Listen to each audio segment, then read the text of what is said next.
আসসালামু আলাইকুম। আজকে দেখাবো স্টার ফ্রাই। এটা একটা চাইনিজ ফুড। আমি এভাবে চিকেন কিউব করে নিয়েছি। তারপর কিছু ক্যাল নিয়েছি। তারপর একটা গ্রিন পেপার, কিছু ব্রোকলিও নিব।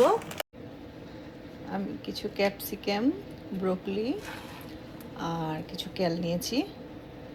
কিছু পেঁয়াজ এরকম করে কেটে নিয়েছি, এরকম চিকন স্লাইস করে।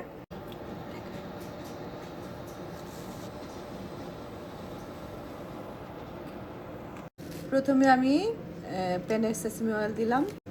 আমি 2 চামচ, 1.5 টেবিল চামচ, চা চামচ একটু আদা পেস্ট দিয়ে দিলাম। পেপার, আমি সেসমি অয়েলের মধ্যে চিকেনগুলো দিয়ে দিয়েছি। তারপর সামান্য ব্ল্যাক পেপার দিলাম।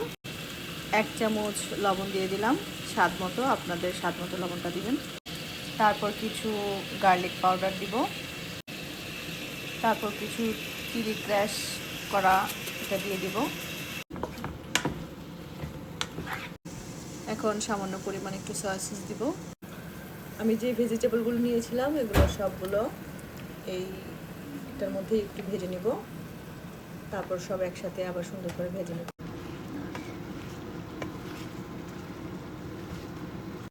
আমি সামান্য কর্নফ্লাওয়ার গুলিয়ে এটার মধ্যে দিয়ে দিলাম। রেডি হয়ে গেল আমার স্টার ফ্রাই। আপনারা রেসিপিটি ট্রাই করে দেখতে পারেন।